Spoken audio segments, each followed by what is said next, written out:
వరహమతుల్లాహి వబరకాతు. మారేడుపల్లి ఘాటీ అండి. మన మారేడుపల్లి ఘాటీలో దొరకని ఆయుర్వేద వృక్షం లేదు అంటానికి లేదు. ఇక్కడ అన్నీ దొరుకుతాయి. కాకపోతే మన ఫారెస్ట్ డిపార్ట్మెంట్ చల్లగా ఉండాలా, మారేడుపల్లి ఘాటీని రక్షించి ఉంచారు. ఇక్కడ కొన్ని మొక్కలు కొన్ని చెట్లు కొంతమందికి తెలవదు.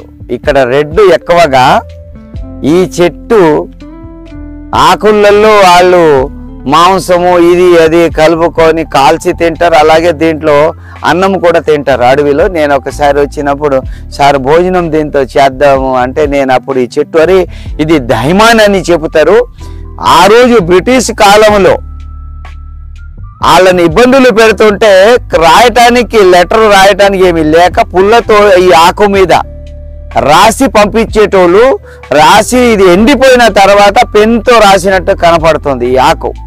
ఈ ఆకు గొప్పతనం ఏముందంటే ఈ చెట్టు ఎక్కడైనా ఉంటే మందు ఎవరైతే మత్తు పానీయాలకు అలవాటు పడ్డవాడు చెట్టు కింద కూర్చుంటే ఆడు సారా తాగుంటే ఆటోమేటిక్ గంట 2 గంటల్లో మొత్తం దిగిపోద్ది.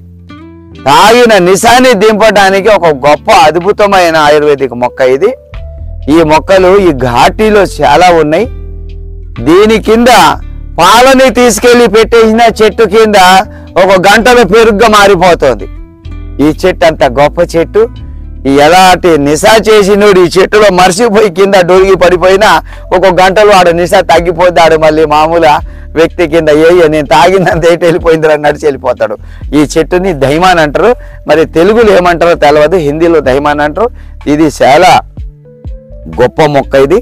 దీంట్లో ఉత్తరాలు ఇలాగా పెన్నుతో రాసినట్టు పుల్లతో రాసేసి ఎండబెట్టేస్తే అక్షరాలు పెన్తో రాసినట్టు కనపడతాయండి.